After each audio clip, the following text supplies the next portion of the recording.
Benvenuti su Ediufoni, io sono Andrea e per questo primo video ho deciso di parlarvi delle HiFiMan Aria versione Stealth, certamente una delle cuffie più consigliate e chiacchierate nelle varie community online.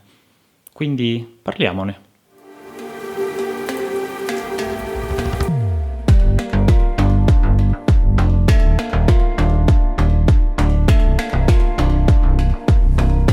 La HiFiMan Aria versione Stealth, o più semplicemente Aria Stealth, è una cuffia con tecnologia magnetoplanare.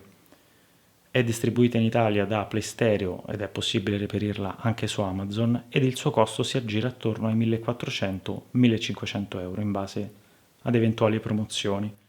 L'impedenza è di 32 ohm mentre la sensibilità è di 94 dB, quindi è una cuffia abbastanza facile da pilotare.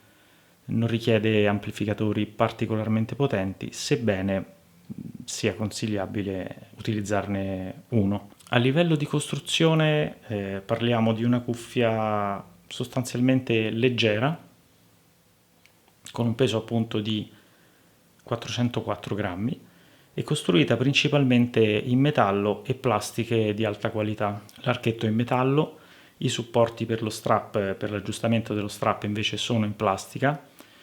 Forse la parte un pochino meno bella al tatto e anche un pochino all'utilizzo, anche se non ho avuto problemi personalmente. I supporti alle coppe sono anch'essi in metallo, come le griglie che vanno a proteggere i nostri driver. In plastica abbiamo la parte esterna delle coppe. I pad sono, come potete vedere, ben profondi e abbastanza morbidi. Sono misti, quindi dentro c'è un P-leather, c'è una pelle sintetica, la parte a contatto con la nostra faccia invece è in tessuto. Parlando un pochino più della costruzione, possiamo dire che certamente è una cuffia solida. Io la ho da più di un anno, l'ho utilizzata parecchio e devo dire che a parte un leggero scricchiolio, non ho nessun segno di cedimento o anche solo di usura. Come vedete sostanzialmente è perfetta. Se c'è una cosa diciamo che non è il massimo è un pochino la sensazione di lusso che non traspare. È certamente un prodotto solido, però non ha un feeling di grande lusso.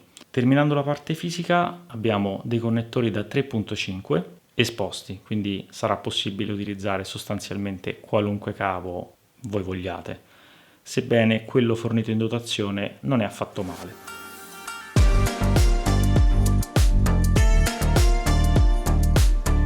Prima di parlare di come suonano queste HiFiMan Aria Stealth, vorrei fare un piccolo disclaimer.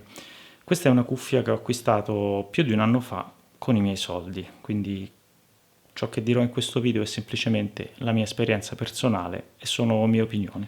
Ok, ma quindi come suonano queste Aria Stealth? Suonano molto bene, a mio avviso suonano meglio di qualunque altra cuffia che io abbia provato o sentito nella loro fascia di prezzo. Le tecnologie che HiFiMan ha implementato in questa cuffia sicuramente hanno il loro peso, anche se poi ovviamente l'impatto di una tecnologia è sempre da vedere, a volte c'è anche un pochino di marketing, giustamente. Il risultato è una cuffia molto risolutiva, o meglio risolvente. Quindi avremo molto dettaglio, ma non è una cuffia analitica, non è una cuffia noiosa che vi darà dettaglio senza farvi godere la musica, anzi, a mio avviso tra ciò che offre HiFiMan nella sua line-up, questa forse era anche la cuffia più godibile per come ricostruisce il palcoscenico, per come ha anche un pochino di calore all'interno della sua firma sonora. È una cuffia con cui veramente ci si potrà godere la musica, sempre a patto che sia prodotta bene. Cuffie di questo tipo non digeriscono bene produzioni così così. Parlando in maniera un pochino più approfondita della firma sonora, abbiamo una cuffia che è sostanzialmente neutrale, segue abbastanza la curva di Harman, non la segue precisamente, però ne segue i dettami più importanti, ovvero un aumento delle frequenze sulla parte superiore dei medi e della parte iniziale degli alti, ha un basso molto lineare, può sembrare una cuffia leggermente anemica, ma a mio avviso non è così. Se il basso è presente nel pezzo, lei ce lo farà sentire e anche molto bene, sia a livello di fisicalità, di impatto, che di pienezza, visto che con un driver così grande e con le tecnologie portate da HiFiMan riesce a scendere veramente tanto in basso, direi come nessun driver dinamico tendenzialmente riesce a fare.